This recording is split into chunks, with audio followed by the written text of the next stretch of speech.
And what that means in a philosophical context is that all of us live in our own subjective reality.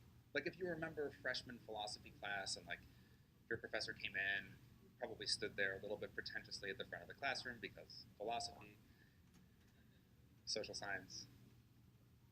Oh, come on. This is a data science conference. We can make this is a safe space to make fun of social science. Okay. Oh, sorry, every computational linguist in the room.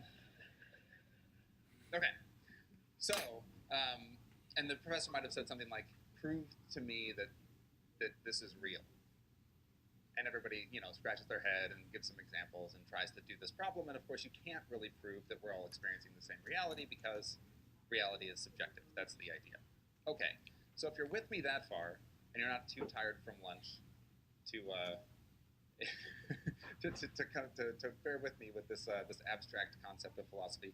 So if the reason that this is true, the kind of implication of the fact that all of our realities are subjective is that what's really happening is that when you use your senses, information comes into your senses, light waves come into my eyes, and my audio, or my ears capture like audio waves or whatever, and then the model that I experience reality with is constructed in my mind by my brain.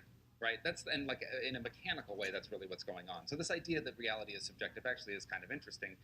And the implication of this, the reason that I'm starting this talk about, word vectors with this, is that for you and I to guarantee that we're experiencing the same reality right now, the only way that that's really possible is for both of us to describe it, right? So we use language, and we assign labels to things. And once we're using language to assign labels to things, we can kind of agree that everything is as well. Even if you experience something totally different than me, like if when you look at me, you see like a fiery dragon going,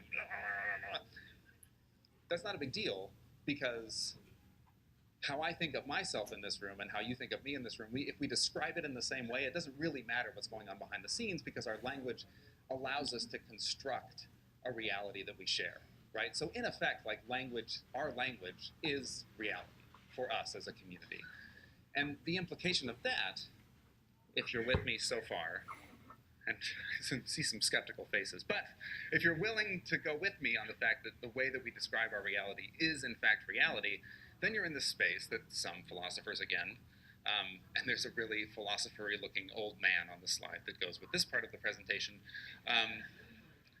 is that the idea of truth, like what is real, is social consensus.